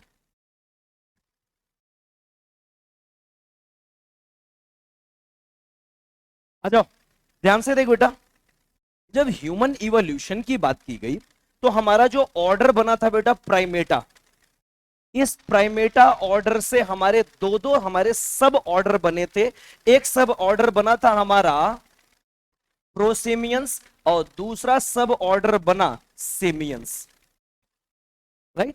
अब यहां पे जब प्रोसेमियंस और सिमियंस बने बेटा, उस प्रोसेमियंस से जो हमारी पहली स्पीसीज आई थी बेटा, लेमर, लॉरिस और टॉर्सियस, ये तीन तीन मेंबर आए थे, जो आज भी है बेटा, ये प्रोसेमियंस के मेंबर हमारे सरवाइव कर रहे हैं, लेमर, लॉरिस और साथ ही साथ बेटा टर्सियर या टॉर्सियस भी नाम दिया जाता है। ये सभी के सभी मेंबर आज भी सरवाइव कर रहे हैं। लेकिन जो दूसरी हमारी सब ऑर्डर हमारे लिए बनी थी बेटा, वो सब ऑर्डर कौन सी थी? हमारी सीमियंस। और ये जो सीमियंस बनी थी, इसी सीमियंस से कौन आए थे बेटा? हमारे मंकी आए थे, एप्स आए थे और ह्यूमंस आए थे। देखो पहले एक चीज अपने दिमाग से आप निकाल देना, कुछ लोगों को हमेशा डाउट रहता है कि सर हम मंकी और एप्स हमारे एंसेस्टर रहे हैं। अक्सर करके ये डाउट होता है कि सर मंकी आए, फिर मंकी से एप्स आए, फिर ह्यूमन आए। तो अपने दिमाग से ये एकदम से निकाल देना, कभी ऐसा नहीं हुआ था। मंकी की अलग ऑर्डर अपनी बनती रही उस क्लास में, और अपने एप्स की अलग क्लास बन रही थी, और ह्यूमन की अलग क्लास बन रही थी। हाँ ये बात सही है कि हमारा ऑर्डर और सब ऑर्डर सेम है, लेकिन हमारा इवोल्यूशन अलग हुआ है, और मंकी का इवोल्यूशन अलग हुआ, और एप्स का इवोल्यूशन अलग हुआ है। अक्सर करके अपने दिमाग में कंफ्यूजन बनी रहती है कि हमारे एंसेस्टर मंकी थे, फिर मंकी से चिंपैंजी और गोरिल्ला आए, और फिर ह्यूमन बने। ये अपने दिमाग से एकदम से निकाल दो। क्लियर? मंकी अलग बने थे ग्रुप में, एप्स अलग ग्रुप में बना था, और ह्यूमन अलग ग्रुप में बना था। क्लियर? जब मंकी की बात करते हैं बेटा, मंकी की दो स्पीसीज आज भी प्रेजेंट है। एक ओल्ड वर्ल्ड मंकी भी है, और एक न्यू वर्ल्ड मंकी है। देखो ओल्ड वर्ल्ड मंकी, जो आपने कॉमन मंकी देखे होंगे बेटा ब्राउन कलर के, जो हमेशा आपको नजर आते हैं, वो है बेटा हमारे ओल्ड वर्ल्ड मंकी। और जो आपने देखे होंगे बेटा ब्लैक कलर के मंकी, जिनकी टेल लॉन्ग होती है, देखियो, वो होते हैं बेटा हमारे न्यू वर्ल्ड मंकी। अब पहले ये अपने दिमाग से निकाल दिया ना, तो सर इसका मतलब ये हुआ कि हमारे जिसको आपने नाम दिया ओल्ड वर्ल्ड मंकी, ये पहले बने होंगे, और न्यू वर्ल्ड मंकी बाद में बने होंगे। नहीं, बने दोनों साथ में थे। इनका नाम दिया गया है ओल्ड वर्ल्ड मंकी और न्यू वर्ल्ड मंकी। सिर्फ ये नेमिंग की गई है, ये अपने दिमाग से एकदम निकाल देना कि ओल्ड वर्ल्ड मंकी का मतलब जो पहले प्रेजेंट थे, राइट। और एप्स की बात करें बेटा, एप्स में अपने बेटा कौन कौन आए थे? चार चार लोग आए थे। गिब्बन, गोरिल्ला, गिब्बन आया था, ओरंगुटान, गोरिल्ला और चिंपैंजी आया था। जो एप्स में सबसे स्मॉलेस्ट एप है बेटा, वो कौन है? अपना गिब्बन, जिसकी ओरिजिन कहां हुई थी बेटा? हमारे इंडिया में ओरिजिन हुई थी। गिब्बन अपना कहां आया था? पहली बार इंडिया में इसकी ओरिजिन हुई थी। जबकि औरंगुटान की बात करें बेटा, आप कभी औरंगुटान को देखोगे तो इसकी बॉडी के जो हेयर कलर होते हैं बेटा, ये ऑरेंज कलर के होते हैं। और ये जो ऑरेंज कलर का औरंगुटान होता है बेटा, ये पहली बार कहां इसकी ओरिजिन हुई थी बेटा? इंडोनेशिया में इसकी ओरिजिन हुई थी। क्लियर है? औरंगुटन की स्पीसीज कहां आई थी? इंडोनेशिया में आई थी। उसके बाद गोरिल्ला और चिंपैंजी, ये दोनों के दोनों ओरिजिन कहां हुई थी बेटा? हमारे अफ्रीका में हुई थी। क्लियर? अगर हम बात करें एप्स की, तो जब सबसे स्मॉलेस्ट एप्स की आप बात करते हो, वो गिब्बन है बेटा, जिसकी ओरिजिन कहां हुई थी? हमारे इंडिया में हुई थी। और दूसरी चीज, औरंगुटान की ओरिजिन इंडोनेशिया में हुई थी, ऑरेंज कलर इनके हेयर होते हैं। गोरिल्ला की बात करें बेटा और चिंपैंजी की, एक चीज बताओ, हमारे यहाँ जो सबसे इंटेलिजेंट होता है वो कौन होता है? गोरिल्ला या चिंपैंजी? Chimpanzee, right. हमारा जो सबसे इंटेलिजेंट ऐप है बेटा, वो कौन है? चिंपैंजी है। लेकिन जब बात की जाए सबसे लार्जेस्ट अपना ऐप कौन सा है, तब आंसर जाएगा आपका गोरिल्ला पे। क्लियर? साइज में सबसे बड़ा कौन होता है? अपना गोरिल्ला होता है। और सबसे छोटा ऐप कौन होता है बेटा? गिब्बन होता है। गिब्बन की ओरिजिन हमारे इंडिया में, औरंगुटान की इंडोनेशिया में, और गोरिल्ला चिंपैंजी दोनों के दोनों कहां आए थे? अफ्रीका में आए थे। इंटेलिजेंट कौन सबसे ज्यादा है? चिंपैंजी। और गोरिल्ला क्या है? सबसे लार्जेस्ट। क्लियर? और उसके बाद आए बेटा हमारे ह्यूमंस। देखो जब ह्यूमन की बात करोगे, हाँ अब ह्यूमंस की जब बात करेंगे अपन, तो अपन पढ़ेंगे बेटा सबसे पहले एप, फिर पढ़ेंगे एप फॉसिल्स, और फिर पढ़ेंगे अपन ह्यूमन। क्लियर? आज स्टार्ट करते हैं बेटा सबसे पहले न्यू वर्ल्ड मंकी और ओल्ड वर्ल्ड मंकी को। ये लो तुम्हारे सामने बने हुए हैं बेटा, दोनों मंकी को आप पहचान सकते हो। कुछ लोग खुश हो गए मंकी देख के बेचारे, ये देखो कितना दांत दिखा रहा है। क्या हुआ, पहले कभी मंकी नहीं देखा था? नहीं, अरे कह रहा नहीं देखा था। कहां से आए हो बेटा तुम? हैं? सीरियस प्लेनेट से आए थे? अच्छा, देखो ध्यान से देखो, जब अपन बात करते हैं बेटा न्यू वर्ल्ड मंकी, जो काले मुंह वाले बंदर, पूरी बॉडी जिनकी काली होती है बेटा, इनकी जो टेल होती है कैसी होती है? लॉन्ग एंड प्रीहेंसाइल होती है। लॉन्ग एंड प्रीहेंसाइल का मतलब इनकी बेटा जो फोर लिम्स होती है, इसकी ग्रेस्पिंग पावर कम होती है। तो ये क्या करते हैं बेटा, प्लांट पे बैठने के लिए अपनी टेल को बेटा पूरे के पूरे स्टेम में ये क्या कर देते हैं बेटा, लपेट देते हैं, और उस टेल के भरोसे ये लटके रहते हैं। तुम लोगों ने ट्राई किया है? हैं? ये इस बात पे ताली बजाने लगा, तू तेरे पास भी है क्या टेल? लपेट के एक दिन बैठ, है ना। अच्छा, इनके टेल जो होते हैं लॉन्ग और प्रेहेंसाइल होते हैं बेटा, यानी अपने टेल को बेटा ये क्या करते हैं, स्टेम में आराम से लपेट के मजा लेते हैं लाइफ का। तुम लोग भी ट्राई करना एक दिन, ठीक।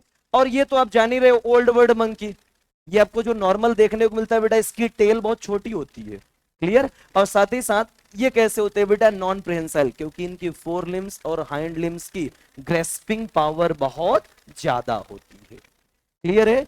अच्छा, इनके डेंटल फार्मूला की बात करो बेटा, ध्यान से देखो, तुम्हारा भाई कौन नजर आ रहा है इसमें, ओल्ड वर्ड या न्यू वर्ड? ओल्ड वर्ड ना, देखो गोरा चिट्टा है ना, तो अब अपने कलर से मैच कराओ, मैच कर रहा है कि नहीं, बोलो यार। ओल्ड वर्ड मंकी बिल्कुल बेटा ह्यूमन के जैसे थे, करेक्ट है ये, राइट, क्योंकि इनका डेंटल फार्मूला और आपका डेंटल फार्मूला दोनों का सेम है, क्लियर। लेकिन अपना जो बेटा न्यू वर्ड मंकी है, ये क्या है बेटा हमारा, ये प्राइमेट्स नहीं है बेटा, ये नॉन प्राइमेट्स फीमेल है, क्लियर। इसलिए इसके अंदर मेंस्ट्रुअल साइकिल अब्सेंट होती है। और यहां पे याद करो बेटा, मंकी, एप और ह्यूमन, इनके अंदर क्या होता है, प्रेजेंट होता है, क्लियर। नेक्स्ट दिया गया है बेटा, इसको अपन नाम देते हैं स्पाइडर मंकी, और इसको नाम देते हैं रेसस मंकी।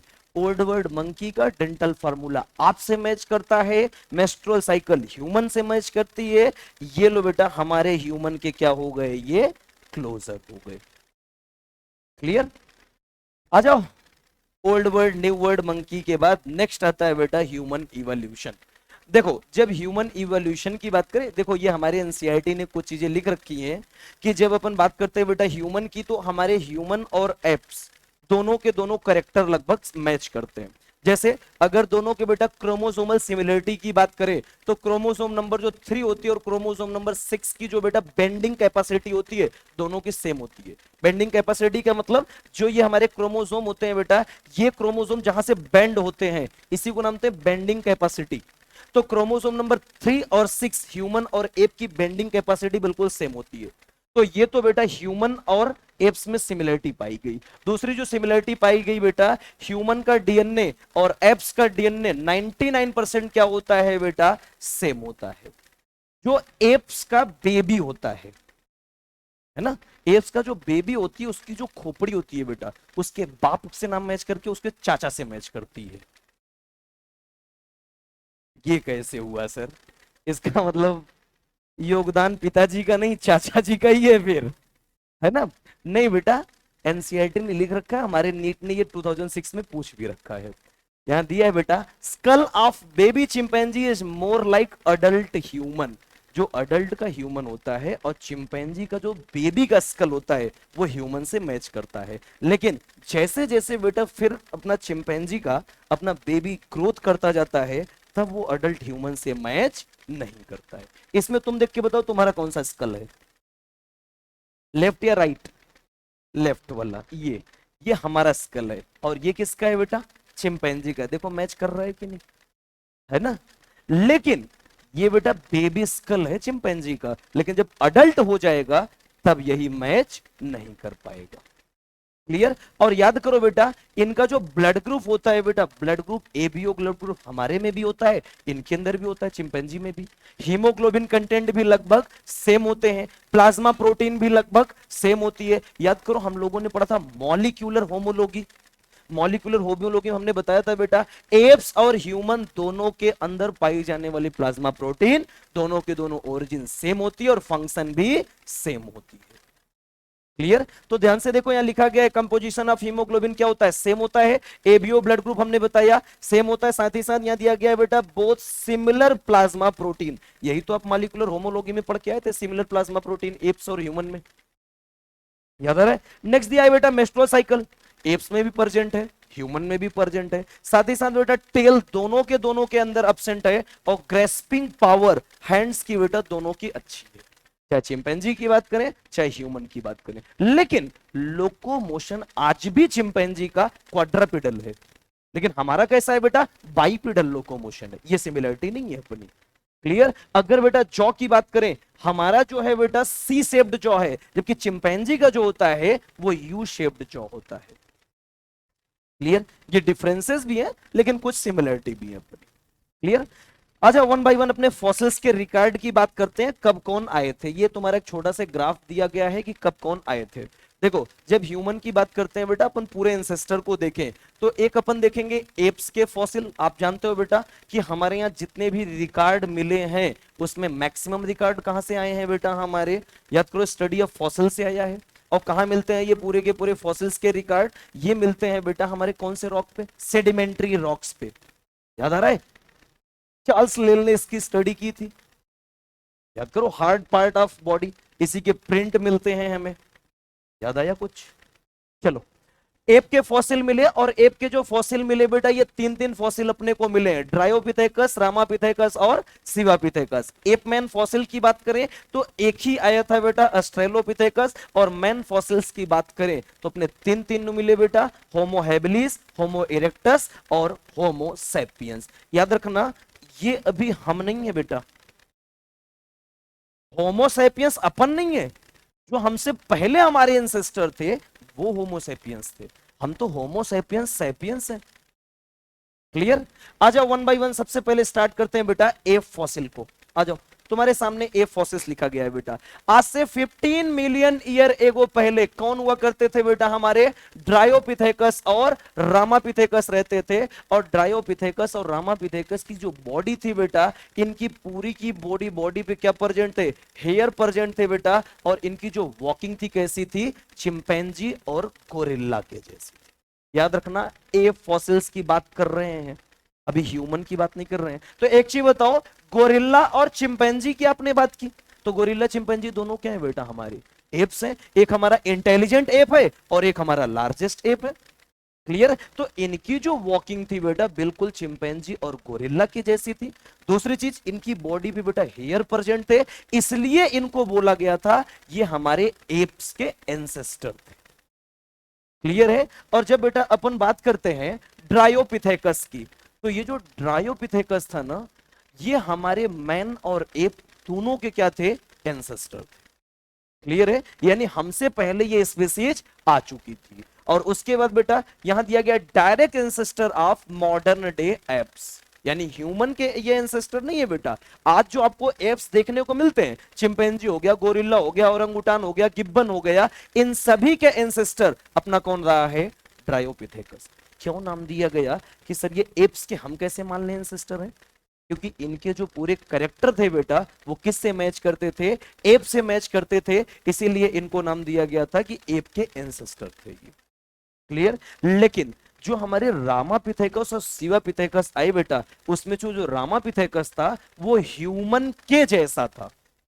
पहले एक चीज याद रखना, ह्यूमन नहीं था, ह्यूमन के जैसा था। इसलिए बोला जाता है कि हमारे जो एप फॉसिल्स थे ये ह्यूमन के जैसे थे, या ह्यूमन के एंसेस्टर जैसे थे, ये एंसेस्टर नहीं थे हमारे। क्लियर। ये जो रामापिथेकस और सिवापिथेकस थे बेटा, इन दोनों की जो फॉसिल्स रिकॉर्ड मिली थी हमारे इंडिया में बेटा, शिवालिक हिल्स पे मिला था। कहां मिला था, हमारे इंडिया में मिला था। जहां आप बेटा जाओगे नेपाल में, तब नेपाल में अपन एंटर करते हैं बेटा, तो जो हिमालय का पार्ट है, आधा पार्ट नेपाल में है और आधा पार्ट इंडिया में है। तो इंडिया में जो पार्ट है वहां पे जो शिवालिक हिल्स पे है, वहीं पे मिले थे बेटा हमारे किसके अपने फॉसिल्स रिकॉर्ड, रामापिथेकस और सिवापिथेकस। क्लियर।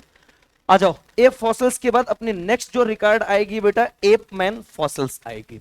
अब देखो, एप मैन फॉसिल्स जो आया, एक ही एप मैन फॉसिल्स आया था जिसको आपने क्या नाम दिया है बेटा, ऑस्ट्रेलोपिथेकस नाम दिया। याद करो, 15 मिलियन ईयर एगो कौन आ चुके थे, हमारे एप आ चुके थे।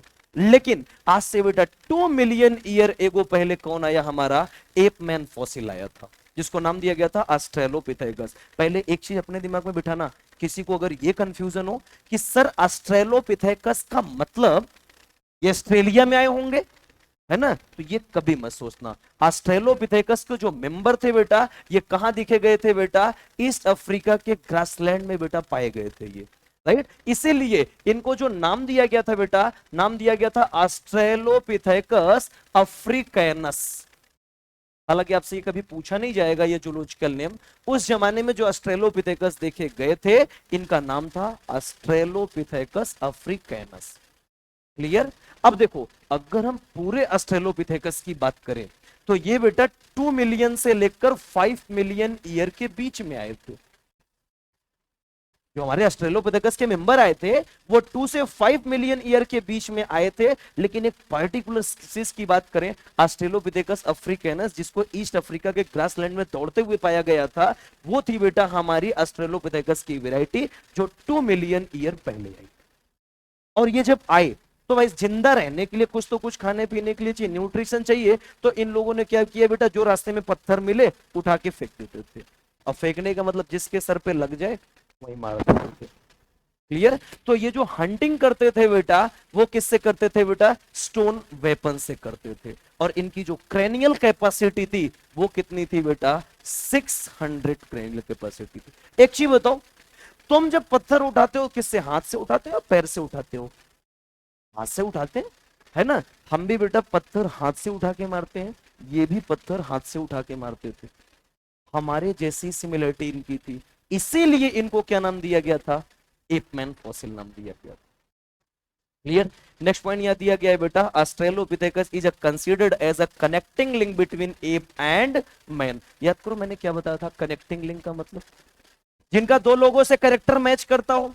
याद करो एक एग्जांपल, आर्कियोप्टेरिक्स मिसिंग लिंक याद आ रहा है। रेप्टाइल से भी कैरेक्टर मैच करते हैं और बर्ड से भी कैरेक्टर मैच करते हैं, लेकिन आज वो एक्सटिंक्ट हो चुकी है, जिसको आप क्या नाम देते हो, मिसिंग लिंक नाम देते हैं। लेकिन अगर प्रेजेंट होती तो कनेक्टिंग लिंक। याद करो हेमी कार्डेटा, इकाइनोडर्मेटा और कार्डेटा का कनेक्टिंग लिंक है, क्योंकि इसके अंदर एक्सक्लूसिवली मैराइन था तो इकाइनोडर्मेटा का कैरेक्टर हो गया। यहां पे रूडिमेंट्री स्ट्रक्चर प्रेजेंट थे जिसको स्टोमोकार्ड नाम दिया गया, नोटोकार्ड नाम देके, तो ये बेटा कॉर्डेट लाइक कैरेक्टर था, इसलिए इसको नाम दिया गया था हेमिकार्डेटा। क्लियर। आ जाओ, नेक्स्ट पॉइंट दिया गया है बेटा, first ancestor of man with erect posture. और यहां पे पहली बार बाइपीडल लोकोमोशन है। मैंने बताया, ध्यान से देखो, इससे पहले जो हमारे बेटा फॉसिल्स आए थे एप के, वो सभी क्वाड्रापिडल थे। अब यहाँ पे इरेक्ट पोस्चर हो गया, यानी कि ये क्या हो गया बेटा, सीधे खड़े होके चलने लगे। इससे पहले जितने भी लोग थे वो क्या थे बेटा, थोड़ा सा झुक के चलते थे। लेकिन यहां जब अपन पहुंचे तो पूरी तरह से अपन खड़े होकर चलने लगे, साथ ही साथ हमारा बाइपेडल लोकोमोशन आया, तभी तो बेटा हाथ से इन्होंने पत्थर उठा के दे मारा। क्लियर। तो हंटिंग करने के लिए ये क्या यूज करते थे बेटा, स्टोन वेपन यूज करते थे। क्लियर।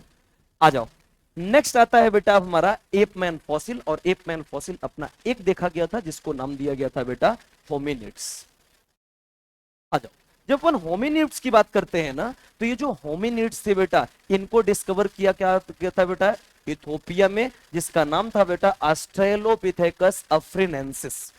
और एक वैरायटी इनकी देखी गई थी तांजानिया में, जिसका नाम था ऑस्ट्रेलोपिथेकस बॉयसी। आपसे ये दोनों जूलॉजिकल नेम कभी नहीं पूछे जाएंगे, बस इनको याद रखना, इथोपिया में और तांजानिया में देखा गया था। और ये जो तो बेटा यहां दिया गया है, these revealed hominids feature leading to the belief that about 3 to 4 million year ago man like primates, पहली बार देखा गया कि ह्यूमन के जैसा प्राइमेट घूमते हुए नजर आ रहा है। और ये कब हुआ था, आज से बेटा 3 से 4 मिलियन ईयर एगो पहले। वो भी कहां हुआ था, ईस्टर्न अफ्रीका में, जिसको आप नाम दे के आए हो ऑस्ट्रेलोपिथेकस अफ्रीकैनस। ये इंसानों के जैसा नजर आया था, तभी तो मैंने बताया ना पत्थर दे के मारा, तुम भी तो पत्थर दे के मारते हो। Clear. Next point, they were probably not taller than 4 feet but walked upright. हम कैसे चलते हैं, अपराइट होके चलते हैं यार, राइट। लेकिन हमारी हाइट ज्यादा होती है। क्लियर। लेकिन इनकी हाइट मैक्सिमम कितनी हो सकती थी, 4 फीट। यहां से क्या पूछा जाएगा आपसे, पहली चीज, होमिनिड्स के मेंबर जो देखे गए थे कितने टाइम पहले देखे गए थे, 3 से 4 मिलियन ईयर पहले देखे गए थे। पहली बार देखे गए थे इथोपिया और तांजानिया में। बाद में बेटा इनको कहां देखा गया, ईस्टर्न अफ्रीका के जंगलों में वॉकिंग करते हुए नजर आए। हाइट कितनी थी, 4 फीट थी, और ये अपराइट होके चलते थे। क्लियर। इससे ज्यादा कुछ नहीं पूछा जाएगा। आ जाओ, अब चलते हैं बेटा ह्यूमंस के पास। जो हमारा पहला मैन आया था उसको नाम दिया गया प्री हिस्टोरिक मैन नाम दिया गया।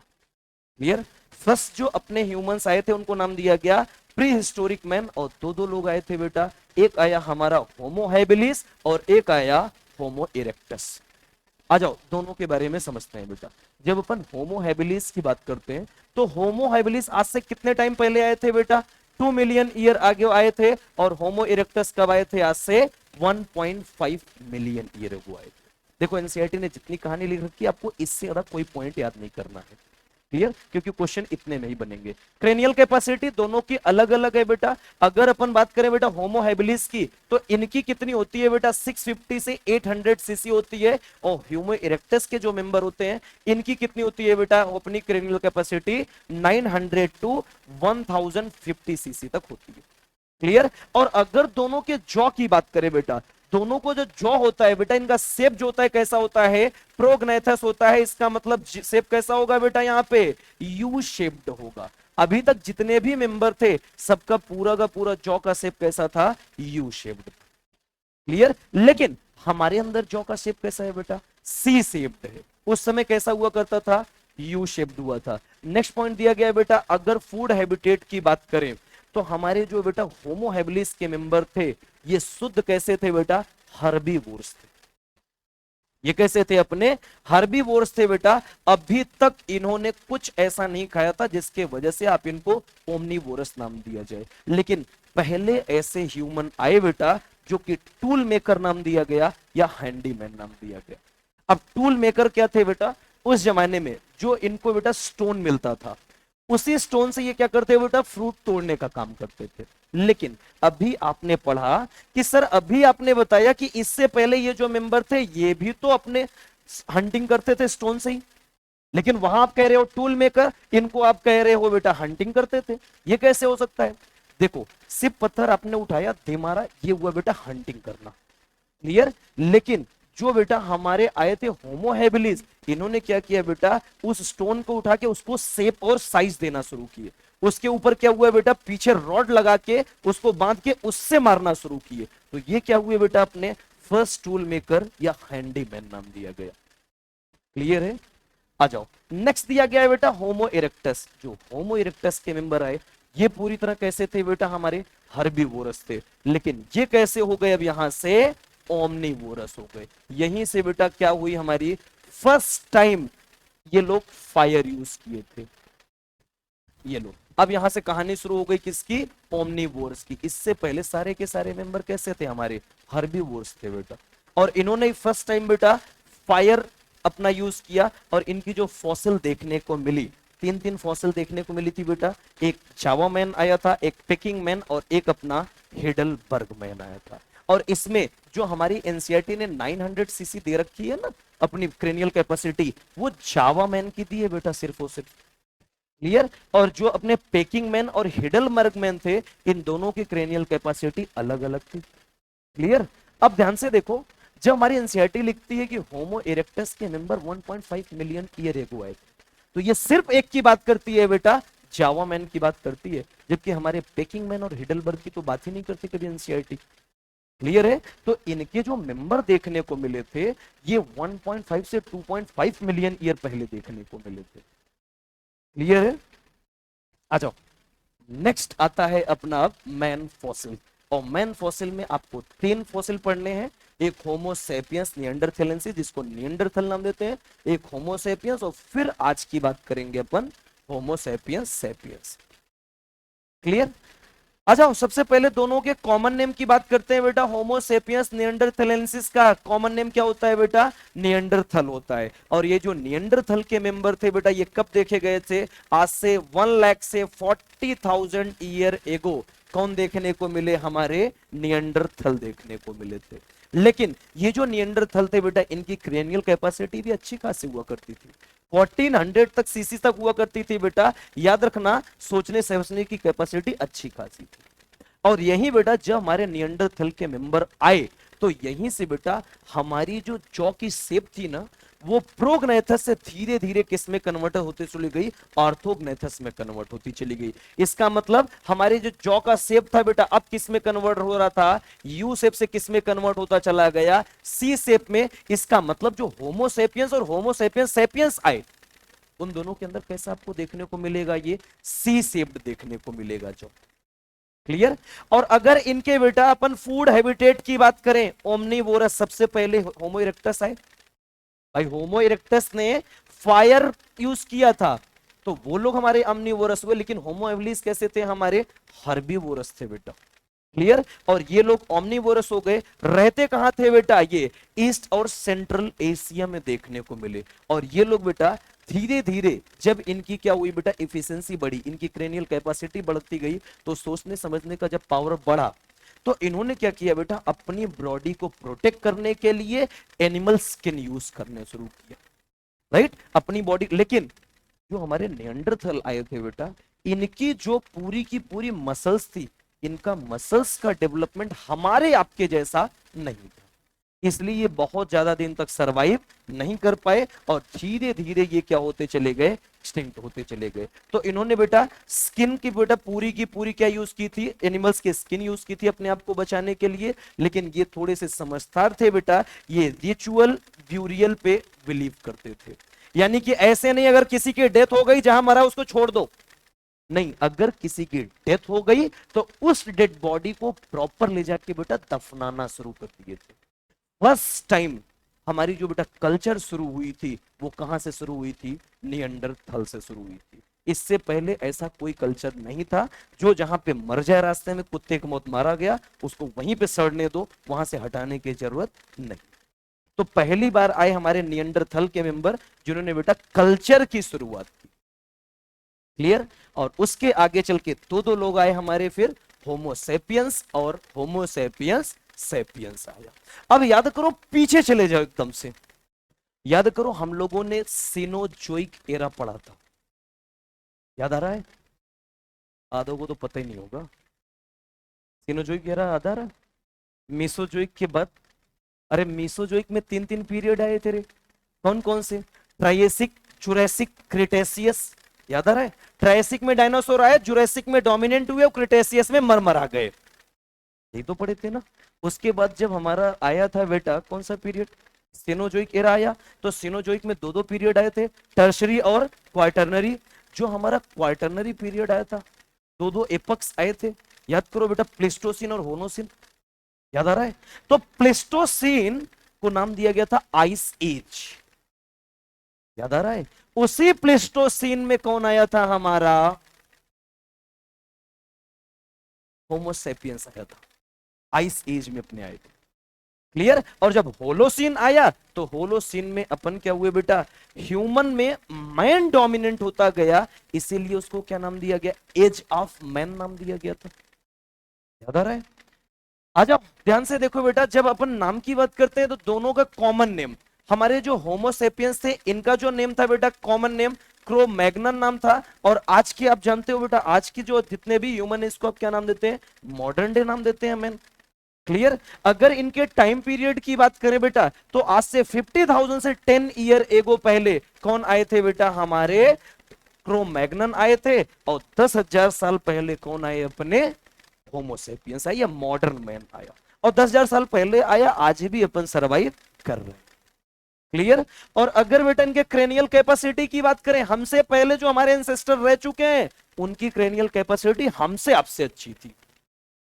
जो मैक्सिमम क्रेनियल कैपेसिटी थी बेटा वो किसकी थी, अपनी क्रो मैग्नन की थी। आज के जमाने में क्रेनियल कैपेसिटी इतनी बची नहीं बेटा, 1450 बस सीधा सीधा जो हमारे होमो हैबिलिस से उनसे थोड़ा ज्यादा अपना हुआ। क्लियर।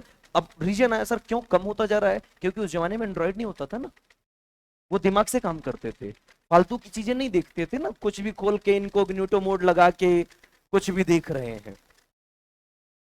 इतने टेंशन में क्यों आया था ये बात सुनते ही, सर हम क्या देखे हैं?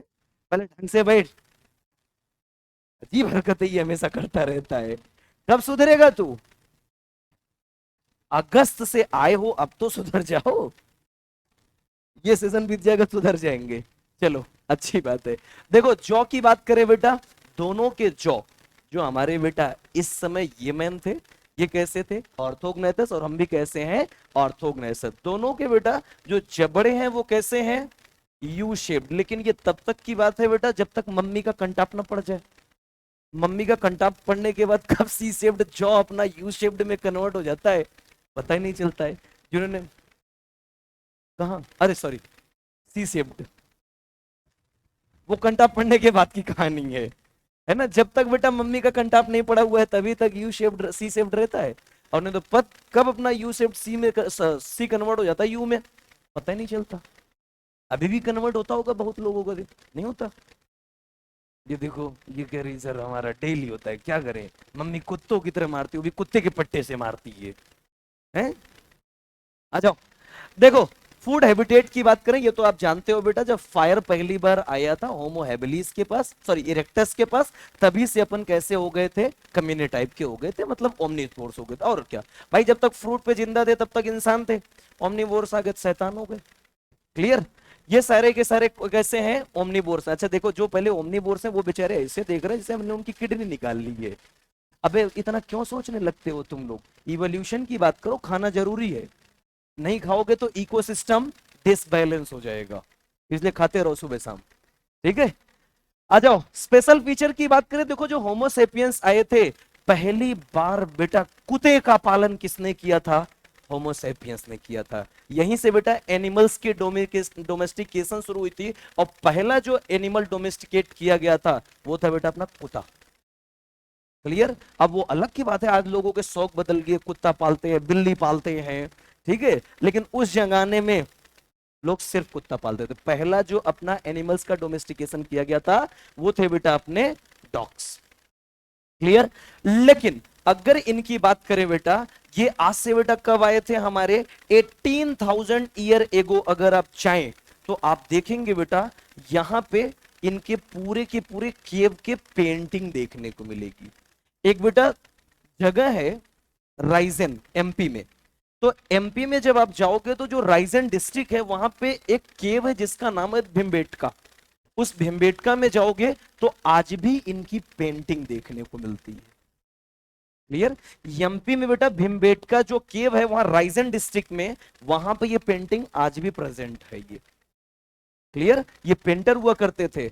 और आ जाओ, जब अपन होमोसेपियंस की बात किए तो हम लोगों ने बेटा कुत्ता पालना छोड़ के हमने क्या स्टार्ट कर दिया, एग्रीकल्चर स्टार्ट हो गया, क्योंकि लोगों को पता चल गया था कुत्ता पाल लो बिल्ली पाल लो इससे घर नहीं चलेगा, एग्रीकल्चर अगर करोगे तो अपना घर चल सकता है, खा पी सकते हैं।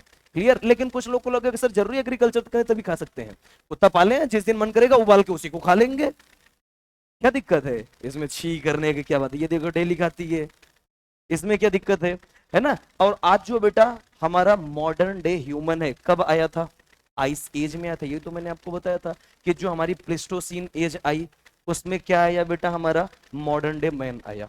और यहाँ दिया गया है बेटा आज से 75,000 से 10,000 साल पहले अपन आए थे, एक ऊपर दिया गया आज से 10,000 साल पहले अपन आए थे, और एक नीचे दिया गया है 75,000 से 10,000 साल पहले आए थे। सर किसकी बात माननी है, देखो जब अपन प्लेस्टोसीन एज की बात करते हैं तो प्लेस्टोसीन एज प्रॉपर बताता है 10,000 साल पहले आए थे, लेकिन प्लेस्टोसीन से पहले एप तो आ गए थे ना, एप मैन फॉसिल भी आ गए थे अपने, तो एप मैन फॉसिल बताता है कि हो सकता है आज से पहले मैन 75,000 साल पहले भी रहा, क्योंकि एप मैन के फॉसिल मिलने लगे थे बेटा। क्लियर है, बस यहीं से हमारी इवोल्यूशन फिनिश। और नेक्स्ट लेक्चर में अपन स्टार्ट करेंगे ह्यूमन हेल्थ एंड डिजीज। अभी बायोटेक्नोलॉजी में टाइम है, टेंशन ना लो, ठीक है। एक चीज मैं बता दूं, जिस दिन आपकी रेगुलर क्लास रहेगी उस दिन हमारी रेगुलर क्लास में मुलाकात होगी, और जिस दिन शेड्यूल में क्लास नहीं रहेगा एकदम श्योर मान लीजिए आपकी क्लास 9:45 पे जूलॉजी रहेगी, ठीक है। इससे पहले एक क्लास तुम लोग एक्स्ट्रा झेल चुके हो, रे इतना क्या सोचना, तुम लोग नहीं आए हो, अच्छा 10 बजे से आए थे तो 10 बजे को 9:45 बोलो या 10 बोलो एक ही चीज होता है? आज नहीं नहीं, जिस दिन क्लास शेड्यूल में नहीं रहेगी उस दिन,